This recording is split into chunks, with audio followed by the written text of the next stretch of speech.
할렐루야. 한번 제목을 따라합시다. 나는 주의 일을 하고 있는가?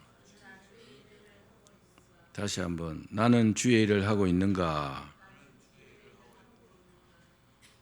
저는 이 제목을 정하면서 참 굉장히 중요하다고 생각합니다. 이 제목이요. 왜냐하면 우리가 이 땅에 사는 것이 영원하지 않기 때문에 그런 겁니다. 이 땅에 그냥 살고 그냥 죽을 때 죽으면 끝나는 것 같으면 뭐 어떻게 살든지 상관없지만 우리가 이 땅에서 살 때에도 복을 받고 또 이 땅을 떠나게 되면 하나님 앞에 가게 되잖아요. 거기서 너는 뭐 하다 왔느냐 그렇게 물어보면 그래도 최소한 할 말이 있어야 되지 않겠습니까? 그게 뭘까요? 나는 그래도 나름대로 주의 일을 잘 감당하고 왔습니다. 그런 대답일 것입니다. 하나님을 믿는 사람들이라면 당연히 주님의 일에 봉사하려는 마음이 있습니다. 그렇습니다. 그러나 주님의 일이 뭔지 또 어떻게 해야 되는지 모르기 때문에 못하는 경우가 많습니다.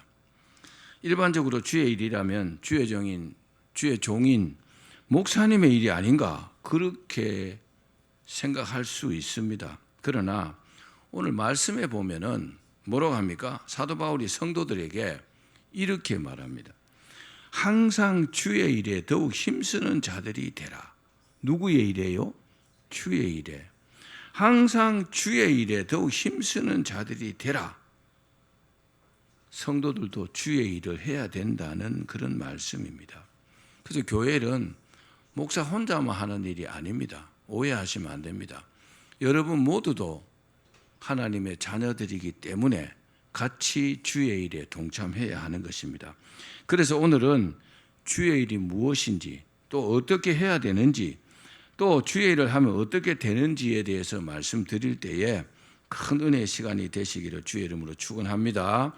그러면 어떤 일이 주의 일일까요? 어떤 일이 주님의 일일까요? 그것부터 알아야 되겠죠. 가장 중요한 주님의 일은 내가 하나님을 잘 믿는 것입니다. 따라합시다. 내가 하나님을 잘 믿는 것이다. 자, 요한복음 6장 29절입니다. 같이 읽겠습니다. 시작. 예수께서 대답하여 이르시되 하나님께서 보내신 이를 믿는 것이 하나님의 일이니라. 하나님의 일 뭐요? 주의 일입니다. 제자들에게 하나님을 믿는 것이다. 뭐가요? 주의 일이요. 주의 일이 하나님을 믿는 것이란 말입니다. 여기서 표현 안 했지만 하나님을 믿는다는 말은 하나님을 잘 믿는 것을 말합니다. 하나님을 믿어도 순 엉터리로 믿는 것이 아니라 하나님께서 원하시는 대로 잘 믿는 것이 바로 주의 일이라는 겁니다. 그것이 기본이 되어야 합니다. 주의 일이 뭐라고요? 내가 하나님을 잘 믿는 것, 그게 가장 중요한 주의 일이라는 것입니다. 우리가 주의 일이라 하면 무슨 거창한 그 무엇을 생각하기가 쉽습니다. 예를 들면 큰 교회를 이룬다든지 선교 사역을 막 활발하게 한다든지 내가 막 선교사로 나간다든지 세상을 섬기는 다양한 사업을 막 수행한다든지. 그러나 예수님께서는 의외로 뭐라고 하셨어요? 하나님을 잘 믿는 것이 주의 일이라고 말씀하셨습니다. 물론 예수님께서 큰 사역들을 주의 일이 아니라고 부정하신 것은 아닙니다. 그러나 그 큰 사역의 기초도 내가 예수를 잘 믿어야 가능하다는 그런 말씀입니다. 예를 들면 요즘 고층 빌딩이 많죠. 그죠? 아파트도 막 30층, 40층 막 이렇게 짓잖아요. 그 고층 빌딩도 땅속의 기초가요. 너무너무 중요합니다. 땅속에 파일을 제대로 박지 않고 높은 고층 빌딩을 지으면요. 잘못하면 빌딩이 무너질 수도 있는 겁니다. 그러니까 믿음은 어떤 큰 사역의 기초 중에 기초입니다. 내가 주의 일을 잘 감당하고 있다. 그러면요. 믿음이 든든한 사람입니다. 그런데 주의 일을 좀 시키면 조금 하다 말고 안 하고 할 생각이 없고 그런 사람도 있잖아요. 믿음이 없는 겁니다. 믿음이 든든하지 않기 때문에 그런 겁니다. 자, 히브리서 11장 6절을 읽어봅시다. 시작. 믿음이 없이는 하나님을 기쁘시게 하지 못하나니 하나님께 나아가는 자는 반드시 그가 계신 것과 또한 그가 자기를 찾는 자들에게 상 주시는 이심을 믿어야 할지니라. 믿음이 없으면 주의 일도 못하지만 믿음이 없으면 하나님을 기쁘시게 하지 못한다고 말씀했습니다. 믿음으로 주의 일을 해야 그 일이 주의 일이 된다는 겁니다. 그죠? 억지로 한다든지 막 하기 싫은데 한다든지 그러면요 그게 주의 일이 아니라는 거죠. 아무리 여러분 대단한 일을 했다 할지라도 믿음이 없다면 그건요 주의 일이 될 수 없다는 말입니다. 따라합시다. 믿음이 있어야 한다. 그렇습니다. 하나님을 잘 믿는 것이 주의 일의 첫걸음입니다. 이 첫걸음을 건너뛰면 그 뒤에 행하는 일들이요 제대로 주의 일을 할 수가 없는 겁니다. 될 수가 없습니다. 두 번째 주의 일은 따라합시다. 교회 일에 동참하는 것이다. 자, 마태복음 16장 18절입니다. 시작. 내가 이 반석 위에 교회를 세우리니. 주님께서 유일하게 세우신 공동체가 뭐냐? 바로 교회입니다. 이 반석 위에 세운다. 믿음의 바탕 위에 세웠다. 이 말씀이죠. 그리고 이 말씀은 오순절에 성령이 강림하신 데에 그대로 이루어졌어요. 인류 최초의 교회가 어느 교회입니까? 예루살렘 교회입니다. 그 예루살렘 교회가 세워졌어요. 그리고 주의 일은 주로 이 교회를 통해서 이루어집니다. 그렇죠? 그리고 이 교회는 예루살렘 교회로 끝나는 것이 아닙니다.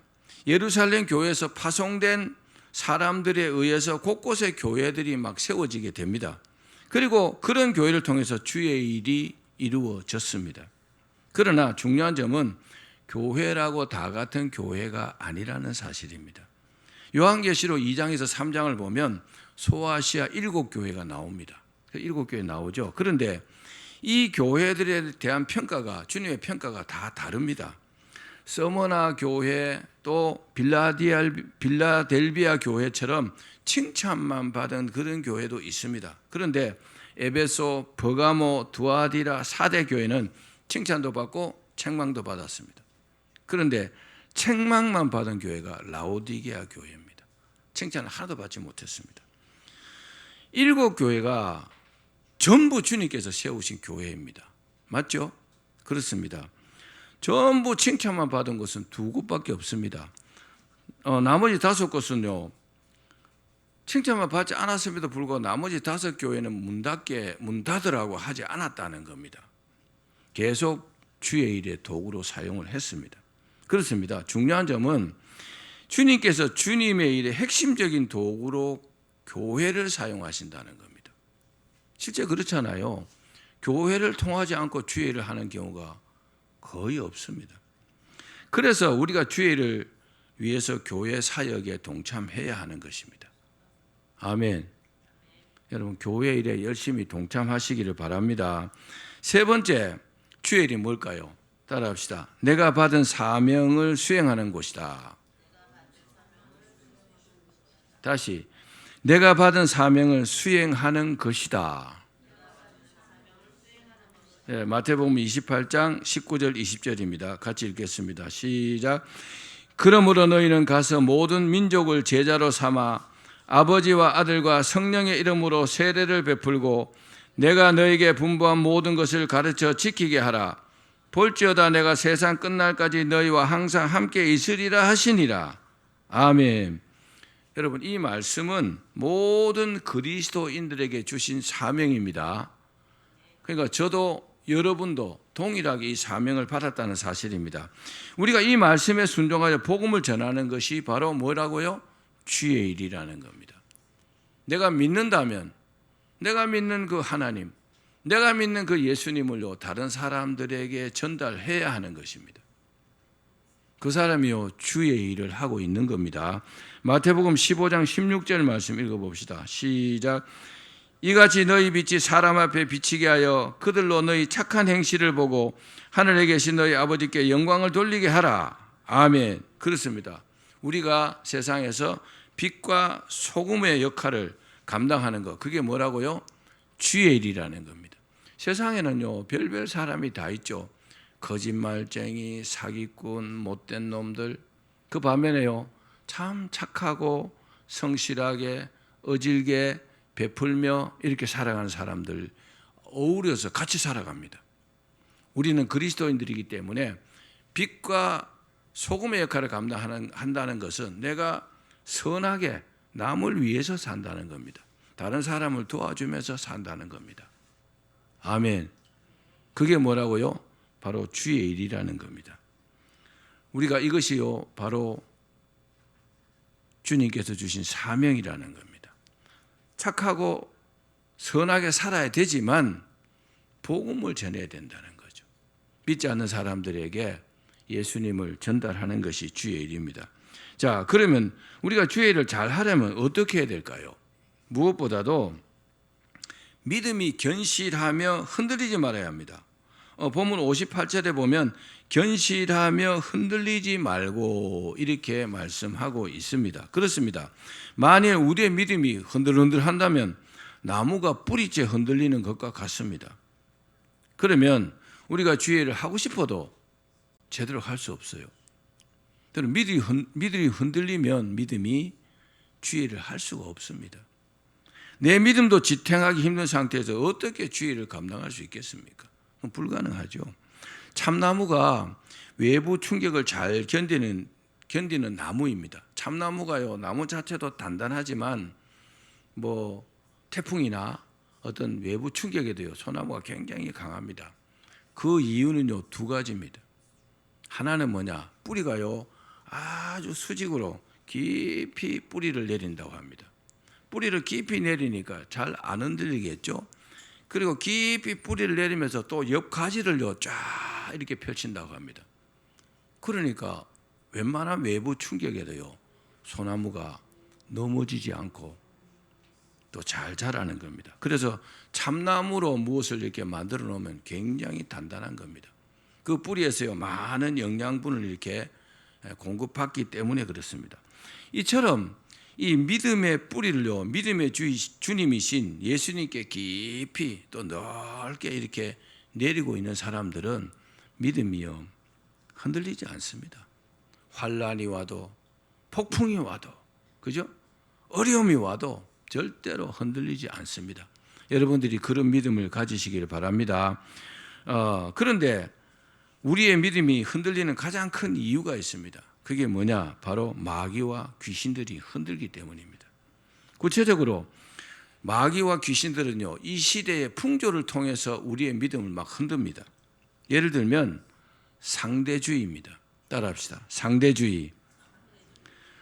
절대적 진리를 부정하고 어떤 개인의 감정과 경험을 진리의 기준으로 삼아서 하나님의 말씀과 충돌을 하게 만듭니다. 이단들이 그렇습니다. 자기들이 만든 그 교리를 가지고요, 성경에다가 이렇게 비교하면서 성경의 진리가 잘못됐다고 말하고, 이런 상대주의를 조심해야 합니다. 그리고 또 물질주의입니다. 물질적 성공과 세속적 안정이 삶의 우선순위가 되면서 하나님을 의지하기보다 세속적인 것에 이제 의지하게 만듭니다. 그리고 요즘은요, 디지털 문화의 확대입니다. 실제로 그렇죠. 디지털 어떤 미디어와 SNS로 인해서 영적 성장을 위한 어떤 시간과 집중력이요, 탁 분산됩니다. 핸드폰에 너무 시간을 많이 뺏기잖아요. 그러면서 비성경적 콘텐츠가 신앙을 악화시키는 도구로 막 그렇게 작용합니다. 성경을 보기보다 핸드폰 갖고 하루 종일 보내는 사람도 많잖아요. 이처럼 많은 그리스도인들이 이런 시대의 풍조의 영향을 받아서 믿음에 흔들리는 겁니다. 옛날에는요, 기도원 이런 데 가면 사람들이 막 정말 넘쳐났어요. 산에서 기도하는 사람들도 넘쳤습니다. 지금은요, 기도원이 유지하기가 어렵다고 합니다. 사람들이 오지를 않는 거죠. 기도하러 오지 않는 겁니다. 그리고 또 말씀을 가까이 하지 않습니다. 말씀은 제쳐두고 다른 것을 많이 가까이 합니다. 그러다 보니까 영적으로 자꾸 약해질 수밖에 없는 거죠. 사람은요, 무엇을 보느냐, 무엇을 추구하느냐에 따라서 자기의 영적인 상태가 달라집니다. 그러니까 너무 이런 미디어나 SNS 이런 것에 핸드폰 너무 가까이 하지 마시고 기도와 말씀에 여러분 집중하시기를 바랍니다. 또 고난이나 시험이요 우리의 믿음을 흔듭니다. 우리가 하나님을 믿지만 고난이 올 수 있잖아요. 그러면요 믿음이 흔들흔들 할 수 있습니다. 우리의 믿음을 흔들어 가지고 주의 일을 하지 못하게 하는 겁니다. 욥은 우리가 잘 알다시피 사탄의 시험으로 감당하기 힘든 고난을 당했습니다. 욥은요 동방에서 가장 큰 부자였잖아요. 큰 부자였던 욥이 모든 재산을 다 잃었습니다. 실제로 저도 전 재산을 한번 잃어본 경험이 있기 때문에 욥의 심정이 이해가 갑니다. 또 다복했던 욥의 자식들을요 다 잃었습니다. 거기다가 건강마저 잃었습니다. 다행히 욥이 이 고난을요 믿음으로 잘 견디고 갑절의 복을 받았습니다. 욥은 정말 대단한 사람입니다. 자, 그러면 주의 일을 어떻게 해야 될까요? 여러분 주의 일을 어떻게 하고 있습니까? 잘 들어보십시오. 본문에는 뭐라고 했느냐? 항상 주의 일에 더욱 힘쓰는 자들이 되라. 항상 주의 일에 더욱 힘을 쓰는 자가 되라 이렇게 말씀합니다. 여기서 더욱 힘쓴다는 성경 원어는 페리수오입니다. 페리수오. 한번 따라합시다. 페리수오. 이 페리수오라는 말을 번역한 것입니다. 뭐라고요? 더욱 힘쓴다. 페리수오. 이게 무슨 말이냐? 넘치다는 뜻입니다. 풍성하다는 뜻입니다. 가득 찬다는 그런 의미를 갖고 있습니다. 다시 말씀드리면 내가 해야 될 것뿐만 아니고 하지 않아도 될 것인데도 내가 더 많이 하는 것을 말합니다. 주는 것으로 끝나는 것이 아니고 주지 않아도 될 것인데 덤으로 얹어주는 그런 것을 말할 때 이 페리수오라는 단어를 씁니다. 그렇습니다. 그러므로 더욱 힘을 쓴다는 말은 넘치게 하는 것을 말합니다. 넘치게, 충분하게, 남게.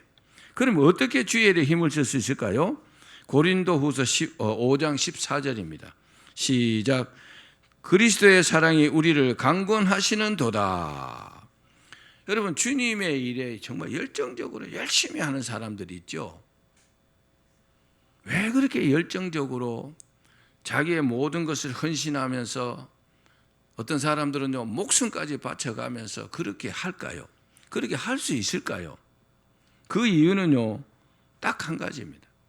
내가 주님의 은혜를 크게 받고 주님의 사랑을요 극진하게 그 극진한 사랑을요 느끼면 충성하지 않을 수 없습니다.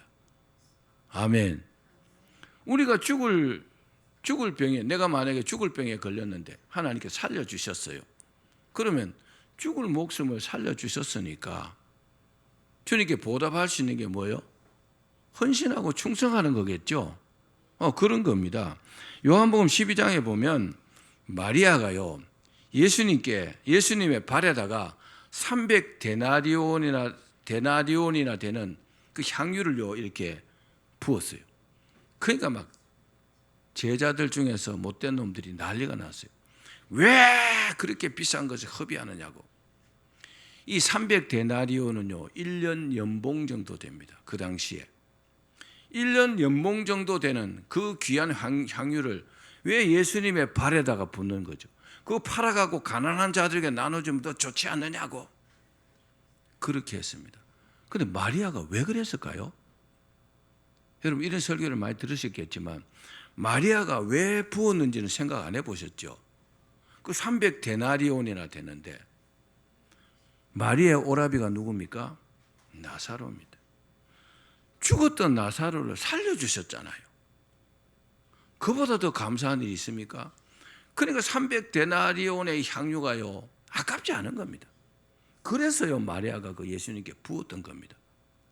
왜요? 예수님의 그 사랑이 너무 감사하니까. 아멘. 우리도요 주님의 은혜에 감사하고 주님의 사랑을 이렇게 힘입었으면 내 한 몸 다해서 주님께 헌신하고 충성할 수 있습니다. 우리가 주님께 충성하면 반드시 복을 받습니다. 그러나 복을 받았을 때 주의할 점을 말씀드리고 설교를 마치겠습니다. 첫째는 주님께서 주신 복보다 복을 주신 분이 누구인지를 내가 생각해야 합니다. 복을 받으면요 막 좋아하겠지만 복을 주신 분이 누구인지를 기억해야 합니다. 또 왜 복을 주셨는지를 잘 생각해 봐야 합니다. 내가 큰 복을 받았는데 왜 복을 주셨을까? 누가 주셨을까? 그게 더 중요하다는 겁니다. 그리고 복을 받은 이후에 감사함을 잊지 말라는 겁니다. 또 복을 받은 뒤에 시험이 찾아올 수 있다는 것을 알고 미리 대비해야 한다는 겁니다. 또 내가 복을 받은 것으로 인해서 교만해질 수 있음을요 두려워해야 합니다.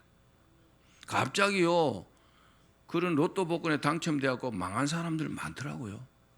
갑자기 큰 돈이 들어오니까 그 당첨 안 됐으면 괜찮은데 당첨돼 갖고 쫄딱 망한 사람 많더라고요. 왜요? 교만해져서 그런 겁니다. 돈이 없던 사람이 갑자기 돈이 많아지니까 소위 말해서 졸부가 되니까 정신을 못 차리는 겁니다. 또 겸손한 사람에게 주님의 복이 떠나지 않을 것을 기억해야 합니다. 이걸 기억하면 뭐예요? 항상 겸손해야 합니다. 마지막으로 축복받은 사람의 사명은요 더 무겁다는 사실을 기억해야 합니다. 기억하십시오. 내가 복을 받았어요. 그럼 내가 할 일이 많잖아요. 그럼 모든 포커스 어디다 맞춰요? 주님의 일에 포커스를 맞춰야 된다는 겁니다. 주님의 영광에다가 포커스를 맞춰야 된다는 겁니다. 그렇습니다. 주의 일에 힘쓰는 사람에게는 주님께서 이 땅에 사는 동안에 큰 복을 주십니다. 또 아까도 말씀드렸지만 이 땅을 떠나게 되면 영원한 천국에서 영원한 행복을 누리게 해 주십니다. 우리는 살아있을 동안에 주의 일에 동참해야 합니다. 오늘 말씀처럼 넘치게 주의 일에 여러분이 동참하셔서 큰 복을 받으시기를 주의 이름으로 축원합니다.